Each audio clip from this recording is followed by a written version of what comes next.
सिपाही राव मोहम्मद उमर शहीद ने अपनी जान वतन की हिफाजत में कुर्बान कर दी और शहादत का रुतबा पाया। वो पूरे मुल्क का फ़ख्र हैं। आज उनकी बेवा हमारे साथ मौजूद हैं, जिन्होंने अपने दर्द को अपनी ताकत बनाया और अपने बच्चों को भी इस मुश्किल सफ़र पर साथ चलने का हौसला दिया। उनकी हिम्मत और ताकत हम सब के लिए एक मिसाल है। तो आइए उनकी ज़िंदगी के इस सफ़र को देखें, जो ना सिर्फ दर्द से भरा है बल्कि सब्र और हौसले की एक अजीम मिसाल भी है। अस्सलाम वालेकुम। सबसे पहले तो हम आपके शोहर की शहादत को सलाम पेश करते हैं और आपके हौसले को भी। जब आपको अपने शोहर की शहादत की इत्तला मिली, वो लम्हा कैसा था? आपको ये ख़बर किस तरह मिली? मुझे अपना शोहर की शहादत का भाई ने मुझे बताया था कि इस तरह से भाई के ना चोट लगी है। पहले तो मुझे यही बताया गया था। शॉपिंग करने के लिए गई थी ईद की।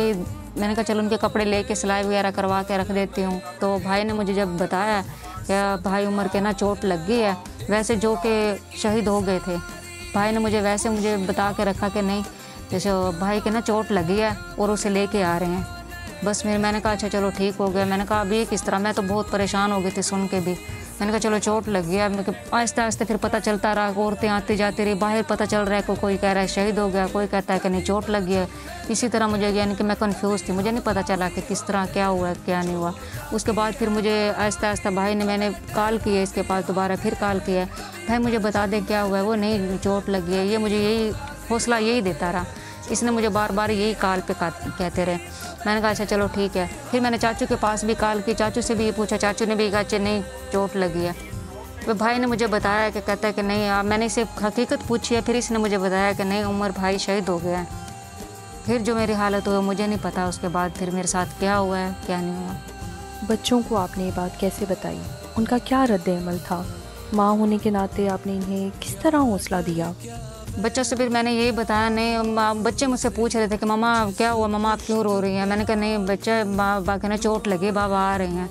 तो बस बच्चे भी फिर कह ले कि इस तरह परेशान थे, रो रहे थे। उनके पास भी ये टाइम था देखने का, करने का, या फिर बाबा को याद कर रहे थे, बाबा आ जाएं, आप कब आएंगे? ये भी इसी तरह से कहते रहे, फ़ोन पे बाबा से बात करा दो, बाबा से बात करा दो, बाबा से कॉल करवा दो। इस तरह ये भी परेशान थे। ये कि मोहल्ले वाले आए तो कोई बच्चा किसी ने उठा लिया, कोई किसी ने उठा लिया।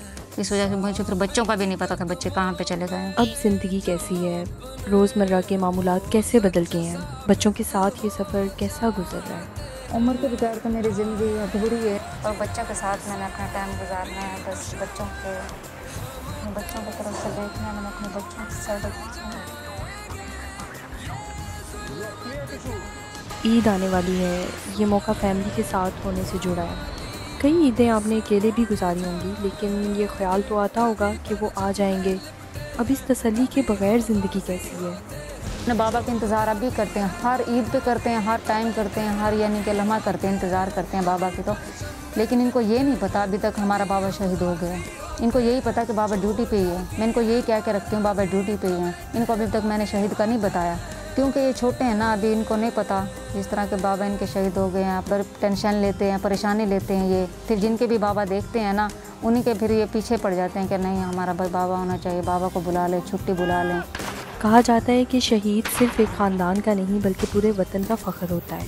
आप जहाँ भी जाती हैं आपको इज़्ज़त और एहतराम मिलता है। ये सब कुछ देखकर आपको कैसा महसूस होता है?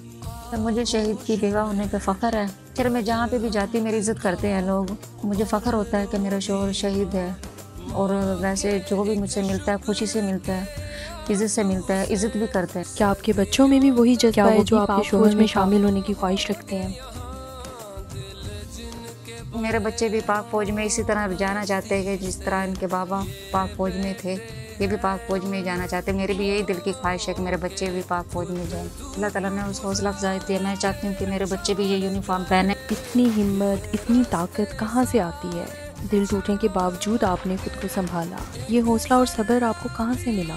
ये हौसला और सब्र ये अल्लाह ताला की ज़ात से मिला है। शहीद कभी मरते नहीं हैं, शहीद हमेशा ज़िंदा रहते हैं। हमारा ईमान है, इसी से मुझे से ताकत मिलती है। बाकी शहीद के बच्चे मेरे साथ हैं, की परवरिश करती हूँ। मुझे ऐसा लगता है जैसे कि मैं शहीद की खिदमत कर रही हूँ। अल्लाह ताला की तरफ से मुझे हौसला अफजाई मिला है। अल्लाह ताला सब्र देने वाला है। अल्लाह ताला हमें सबको सब्र दे। जिस तरह शहीद कभी मरते नहीं हैं, ज़िंदा होते हैं वो, और वो हमेशा हमारे साथ रहते हैं। आपके शोहर की कोई बात या कोई नसीहत जो आज भी आपके दिल को ताकत देती हो?